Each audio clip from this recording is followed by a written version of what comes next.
Picking out the perfect carpet for your home is fun, but the installation process is where things can go wrong. Your subfloor may need preparation, the underpad may be inadequate, and the room's transition may be tricky. And that's where the flooring experts at Flooring Direct can be a big help. Here are a few things to consider about the carpet installation process.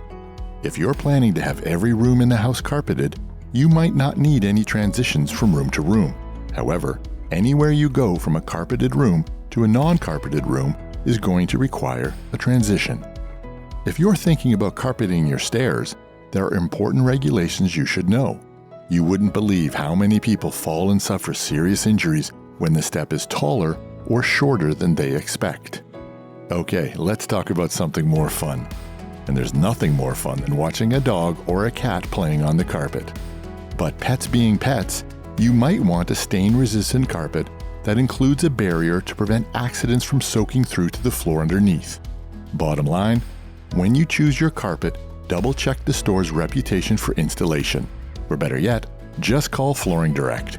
We would be happy to help you with all your flooring needs. Visit us today at flooringdirectdfw.com.